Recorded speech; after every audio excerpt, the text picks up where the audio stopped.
Assalamu alaikum students. How are you all? Yes, you have done your papers and also doing your homework. Today we are going to start with present perfect tense. This tense is included in your homework as well as in your next syllabus that's given to you. This syllabus is being given in school. Some of you have collected and rest of you can also collect. Okay, now present perfect tense. Present perfect tense, we have four kinds of tense: indefinite, continuous, perfect, and perfect continuous.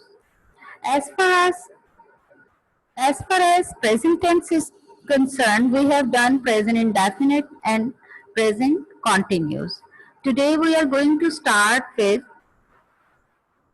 present perfect tense.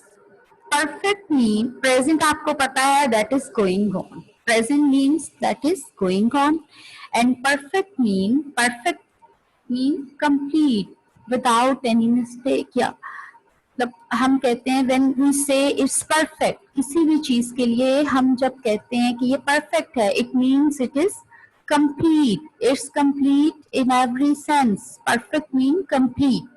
So present perfect tense tells us about the task that is being completed, that is complete, or that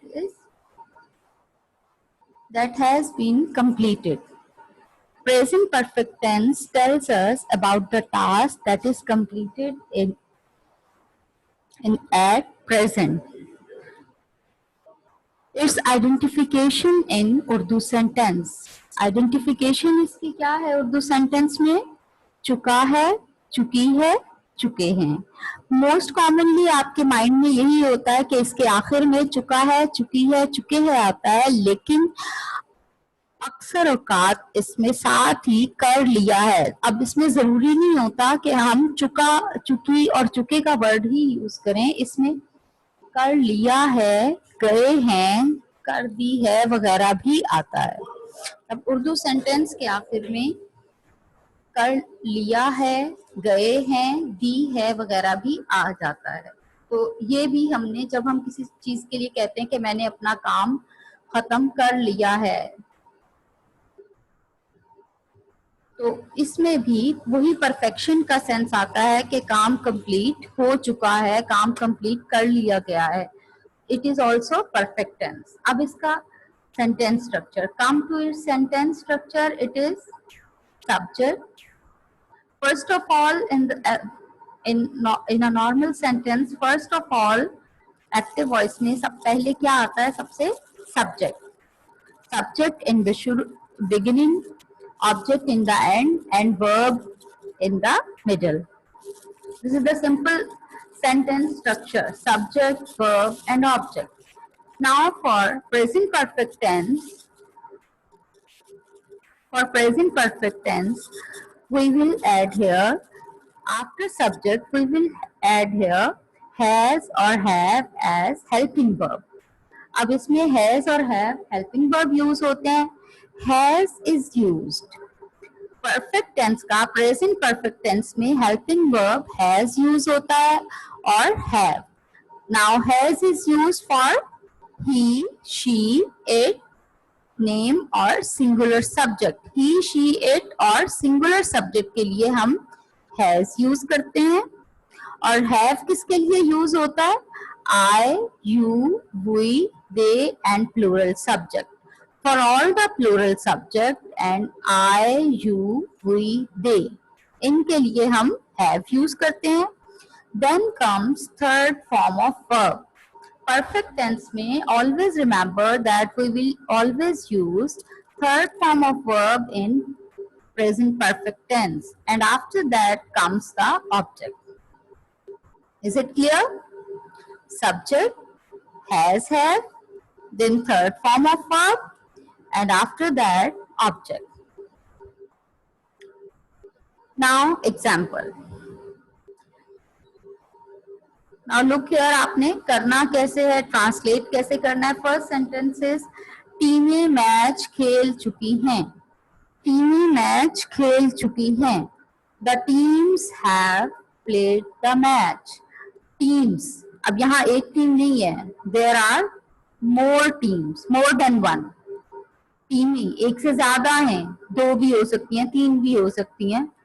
the teams have, चार मतलब कोई कुछ भी, एक से ज्यादा teams है ना, प्लूरल में है, तो उनके लिए हमने हेल्पिंग वर्ब भी प्लूरल का यूज करना है, हैव यूज करना है. The teams have played the match. Play की third form played, play played played. The teams have played the match. Okay. Now the next is लड़के ने सबक याद कर लिया है. The boy has learned the lesson. The boy, boy singular है, singular subject है, इसके लिए हमने has apply करना है. And then comes third form of verb, learn, learned, learn. The boy has learned the lesson. Is it clear to all of you? क्या use किया हमने, पहले सब्जेक्ट, फिर हेल्पिंग वर्ब हैव और हैज. सब्जेक्ट के accordingly जो भी आप देखें, अगर सब्जेक्ट प्लूरल है तो हैव यूज होगा, सब्जेक्ट सिंगुलर है तो हैज यूज होगा.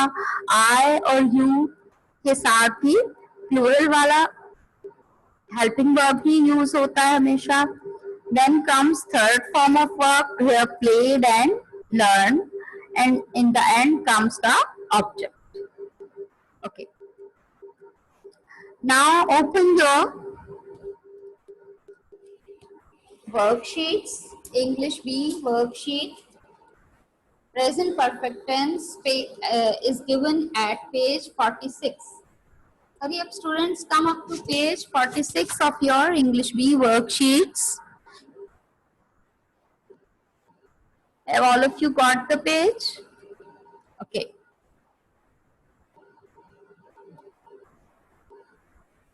लड़के ने सबक याद कर लिया है. The boy has learn the lesson. चूहों ने दीवारों में बिल बना लिए हैं. The mice have made holes in the walls. Mice, चूहा, चूहे की इंग्लिश क्या है, माउस. माउस का प्लूरल है माइस. The mice have made holes in the walls. लड़कों ने घोंसलों से अंडे चुरा लिए हैं. The boys have stolen eggs. Stolen eggs, चुराना, चोरी करना क्या है, steal. STEAL, steal होता है चोरी करना. steal की सेकंड फॉर्म क्या है, steal, stole, and third form is stolen. The boys have stolen eggs from the nest. Nest घोंसले, stolen चोरी करना, eggs अंडे. Now number 4, पौधे बढ़कर दरख्त बन चुके हैं. The plants have grown into trees. The plants, पौधे, have grown mean बड़े हो चुके हैं, बड़े हो गए हैं. into trees, दरख्त बनकर. The plants have grown into trees. पौधे बढ़कर दरख्त बन गए हैं. घड़ी 4 बजा चुकी है. The clock has struck 4. Clock घड़ी के लिए यूज करेंगे. बजाना, स्ट्राइक, क्लॉक का टाइम बजाना, स्ट्राइक, स्ट्रक, स्ट्रक. स्ट्राइक की 3 फॉर्म्स क्या है, strike, first one is strike, second struck and third is also struck. The clock has struck 4. उम्मीदवार पर्चा हल कर चुके हैं. The candidates have solved the paper. उम्मीदवार, कैंडिडेट्स. अब कैंडिडेट्स, यहाँ एक उम्मीदवार नहीं है, ज्यादा हैं, प्लूरल है, इसके लिए हमने हैव यूज किया। The candidates have solve the paper, हल कर चुके हैं पर्चा। मेहमानों ने इनामात तकसीम कर दिए हैं। The guests have distributed the prizes, मेहमानों ने डिस्ट्रीब्यूट कर दिए हैं प्राइजेस। प्रिंसिपल ने तलबा को असनाद दे दी हैं। The principal has given away certificates, principal ने, प्रिंसिपल सिंगुलर है उसके लिए हम हैज यूज करेंगे। गिव की थर्ड फॉर्म आ जाएगी, give, gave, given, third form of verb we will apply here. Given away, given away किसी को हैंड ओवर करना, दे देना। सर्टिफिकेट्स, सर्टिफिकेट्स, सर्टिफिकेट्स कहते हैं असनाद को। सनद, असनाद सनद की जमा है, सनद कहते हैं, असनाद किसे कहते हैं? सर्टिफिकेट्स को, जो आपको भी मिलते हैं। You are also given the certificates in the school for your performance. The principal has given away certificates to the students. टीमें मैच खेल चुकी हैं। The teams have played the match. The teams have played the match. We have already done this sentence. Okay, now see the boy singular है, इसके लिए has apply किया। mice plural है, have apply हुआ। boys plural है, have। plants plural है, have apply होगा इसके साथ। clock, the clock, clock is singular, we will apply here has। candidates plural है, इसके लिए have apply होगा। the guests have, अब मेहमान plural है, guest, the guests plural है, इसके लिए भी हमने have यूज किया।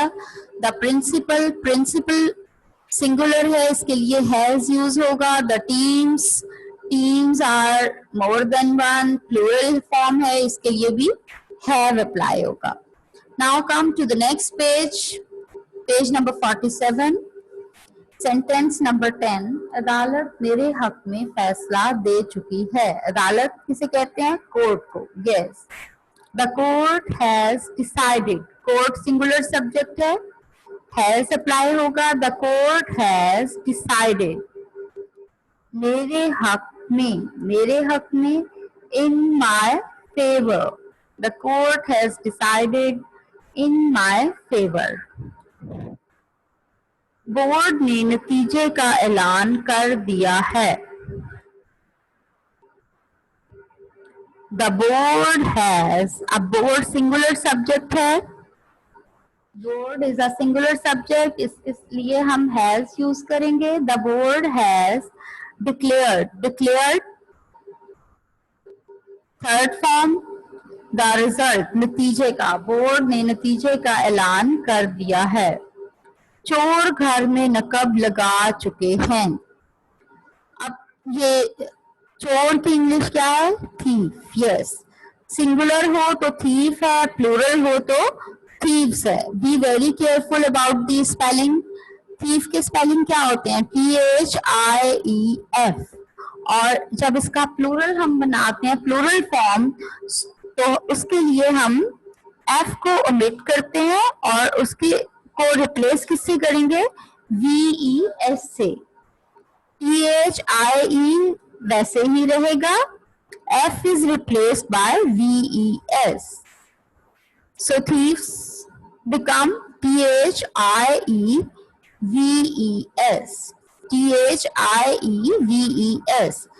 बेटा many of you spell it wrongly. thief के स्पेलिंग अक्सर लोग THEI भी लिख देते हैं, वो गलत है, वो रॉन्ग है। thief is always THIEF. Okay, और अब ये चूंकि प्लूरल है, इसके साथ हम प्लूरल का ही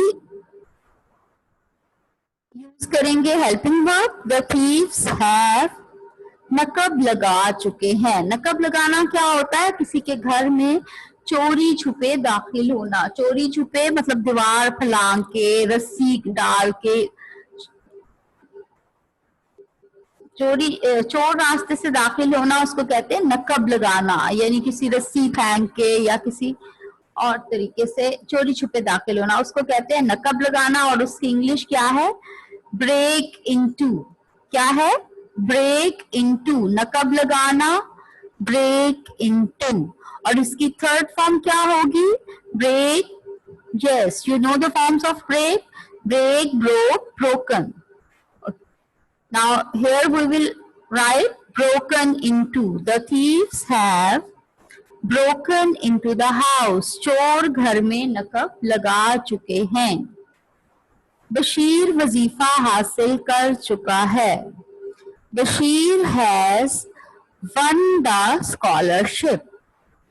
अब इसमें हम यहाँ गॉट भी लिख सकते हैं हासिल करने के लिए, और वन भी लिख सकते हैं, मतलब विन का वर्ड भी यूज कर सकते हैं ना। Win, one, one. विन की थर्ड फॉर्म वन ही होती है। Bashir has one the scholarship. इसमें आप वन भी लिख सकते हैं और गॉट भी लिख सकते हैं। And be careful about the spellings of scholarship.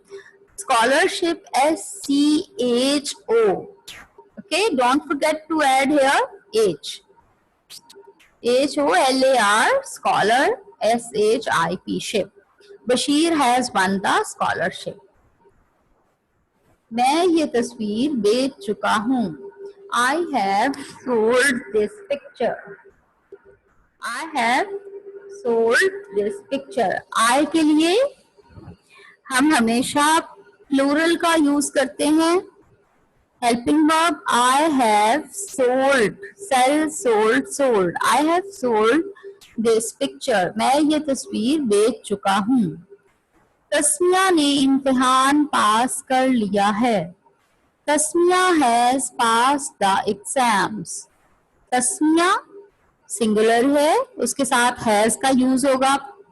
Helping verb: Tasmiya has pass the exams. Tasmiya ने एग्जाम पास कर लिया है, बल्कि एग्जाम आ जाएगा, इसमें एस को कट कर दें। Tasmiya has pass the exam. Okay, now come to the next page. Present perfect tense negative sentences. First we have done its positive or affirmative sentences. Affirmative पे हमने has have इस्तेमाल किया था।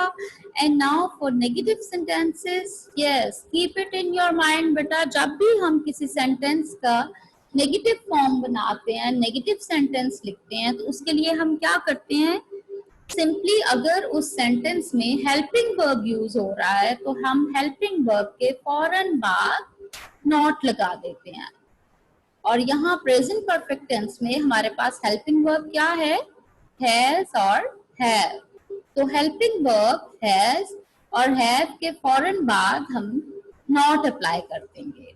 ओके, जैसे subject, first of all comes subject, then helping verb has not or have not, then third form of verb, and in the last comes the object. उसने किताब नहीं फाड़ी है। He has not torn the book. अगर ये positive होता, उसने किताब फाड़ दी है, he has torn the book। अब उसमें नेगेटिव है तो हम हैज और हैव के फौरन बाद नॉट लगा देंगे। He has not torn the book. उन्होंने हमारा इंतजार नहीं किया है। They have not waited for us. They have not waited for us. उन्होंने इंतजार नहीं किया है। WAIT, wait होता है इंतजार करना। They have not waited for us. उन्होंने हमारा इंतजार नहीं किया है। The principal, नंबर 3, प्रिंसिपल ने स्कूल बंद नहीं किया है।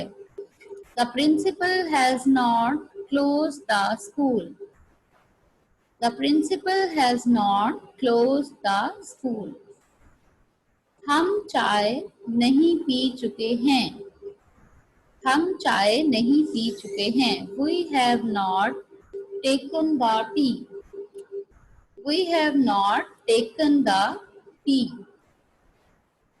चाय पीने के लिए TEAT चाय होता है, और चाय पीने के लिए कहीं भी बेटा ड्रिंक का वर्ड यूज नहीं होता। अगर आप ड्रिंक लिखते हैं तो वो गलत हो जाएगा। ओके, टेक टी, चाय पीना टेक टी होता है। ड्रिंक टी लिखेंगे तो गलत हो जाएगा, ड्रिंक कभी नहीं लिखना।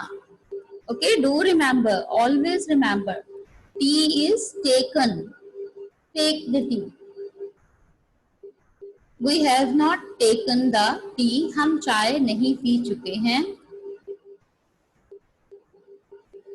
गाड़ी रवाना नहीं हुई है, the train has not departed। the train, train singular है, उसके साथ has आएगा, has not, the train has not। अब ट्रेन का रवाना होना, गाड़ी का रवाना होना, यानी स्टेशन से आगे अपनी मंजिल की तरफ उसका जाना, इसके लिए क्या वर्ड यूज होता है?